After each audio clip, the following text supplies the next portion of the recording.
کراچی ماڑی پور کے ایک گودام سے سامان لوڈ کر کے استاد فضل اور اس کا شاگرد ابراہیم کراچی سے لاہور کا سفر کر رہے تھے۔ یہ سامان انہیں لاہور کے ایک تاجر تک پہنچانا تھا۔ رات کافی ہو چکی تھی، ہائی وے سنسان تھی۔ استاد فضل کئی گھنٹوں سے ٹرک چلا رہا تھا اور اب اسے کچھ دیر آرام کرنا تھا۔ استاد فضل نے ٹرک سائڈ پر لگایا اور ابراہیم سے کہا کہ وہ پیچھے والے خانے سے سامان نکال کر چائے بنائے۔ ابراہیم چائے بنانے لگا تو استاد فضل نے اتر کر ٹرک کا جائزہ لیا اور واپس ٹرک میں آ کر بیٹھ گیا۔ جب دونوں چائے پی چکے تو استاد فضل نے ابراہیم سے کہا کہ وہ ٹرک کے ٹائروں کی ہوا چیک کرے اور سامنے اور سائڈ والے شیشوں پر کپڑا مارے جب تک استاد فضل کچھ آرام کر لے۔ ابھی تھوڑی ہی دیر ہوئی تھی کہ ابراہیم فوراً ٹرک کے اندر آ کر بیٹھ گیا۔ استاد فضل نے ابراہیم کو اندر دیکھا تو اسے تھوڑا غصہ آیا۔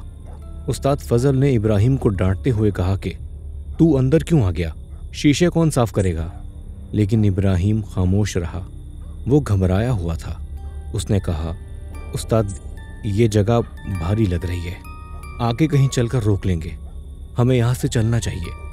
استاد فضل کو ابراہیم پر غصہ آ رہا تھا کہ ایک کام کہا اور یہ بہانے بنانا شروع ہو گیا، نہ ٹھیک سے کام کیا اور نہ مجھے آرام کرنے دیا۔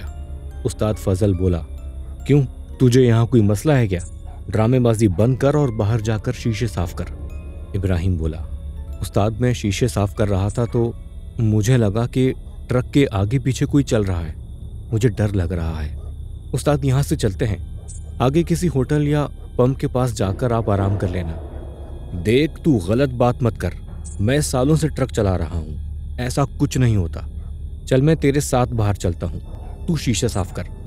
ابھی کچھ ہی منٹ گزرے تھے کہ انہیں بچوں کی آوازیں آنے لگیں۔ ابراہیم تو پہلے سے ہی ڈرا ہوا تھا، لیکن اب استاد فضل بھی تھوڑا حیران تھا کہ اس ویرانے میں بچوں کی آوازیں کہاں سے آ رہی ہیں۔ خود کو تسلی دیتے ہوئے اس نے سوچا کہ ہو سکتا ہے کہ قریب میں کوئی گاؤں وغیرہ ہو اور کھلا علاقہ ہونے کی وجہ سے آواز آ رہی ہو۔ ابراہیم شیشہ صاف کر کے استاد فضل کے پاس آ کر کہنے لگا، استاد شیشہ صاف کر دیا ہے میں نے۔ استاد فضل بولا، دیکھا کچھ نہیں ہے، تو بس کام چوری چھوڑ دے۔ ابھی یہ لوگ باتیں کر ہی رہے تھے کہ ٹرک کے پیچھے سے زوردار آواز آئی، جیسے کسی گاڑی نے ٹرک کو پیچھے سے ٹکر ماری ہو۔ یہ دونوں جلدی سے بھاگتے ہوئے پیچھے گئے، لیکن وہاں کچھ نہیں تھا۔ ابراہیم پھر سے بولا، استاد یہ جگہ ٹھیک نہیں ہے، یہاں سے چلو۔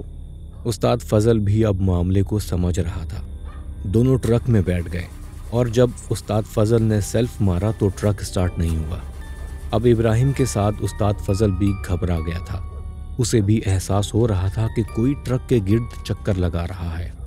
استاد فضل آنکھیں بند کر کے دعائیں پڑھنے لگا تو اچانک ابراہیم چلا کر بولا، استاد سامنے کوئی کھڑا ہے، استاد سامنے کوئی ہے۔ استاد فضل نے ٹرک کی لائٹیں جلائیں تو سامنے سیاہ کپڑوں میں کوئی چیز کھڑی انہیں دیکھ رہی تھی۔ اس کے لمبے کالے بال اور آنکھیں چمک رہی تھیں۔ استاد فضل نے ابراہیم سے کہا کہ دعائیں پڑھو اور خود بھی تیز آواز میں دعائیں پڑھنی شروع کر دی۔ وہ جو چیز بھی تھی ان کی طرف بڑھی اور ٹرک کے گرد چکر لگاتے ہوئے ٹرک پر ہاتھ مارنے لگی۔ استاد نے دوبارہ ٹرک سٹارٹ کرنے کی کوشش کی، لیکن اس بار بھی ٹرک سٹارٹ نہیں ہوا۔ وہ چیز دوبارہ ٹرک کے سامنے آ کر انہیں دیکھنے لگی۔ یہ سلسلہ کافی دیر تک چلتا رہا۔ وہ چیز کبھی ٹرک کے گرد چکر لگاتی، کبھی سامنے کھڑے ہو کر انہیں دیکھتی، کبھی ہنستی، کبھی روتی، کبھی کتے کی آواز نکالتی۔ استاد فضل اور ابراہیم ڈرے سہمے ٹرک کے اندر بیٹھے یہ سب کچھ دیکھتے رہے اور دعائیں پڑھتے رہے۔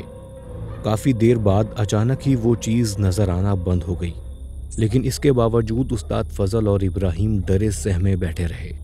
پھر سامنے سے انہیں کسی آنے والی گاڑی کی لائٹیں نظر آئیں، جسے دیکھ کر استاد فضل اور ابراہیم کے اندر کچھ ہمت آئی۔ جب وہ لائٹیں قریب آئیں تو پتہ چلا کہ وہ بھی ایک ٹرک ہے۔ ان کے اشارہ کرنے پر وہ ٹرک ان کے پاس آ کر رکا تو دوسرے ڈرائیور نے ان سے پوچھا کہ کیا کوئی مسئلہ ہے کیا؟ استاد فضل نے دوسرے ڈرائیور کو سارا قصہ سنایا اور بتایا کہ ہمارا ٹرک سٹارٹ نہیں ہو رہا۔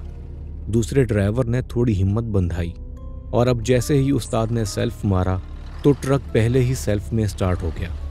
استاد فضل نے دوسرے ڈرائیور کا شکریہ ادا کیا اور آگے کی طرف چل دیا۔ استاد فضل اور ابراہیم خاموش بیٹھے سفر کرتے رہے۔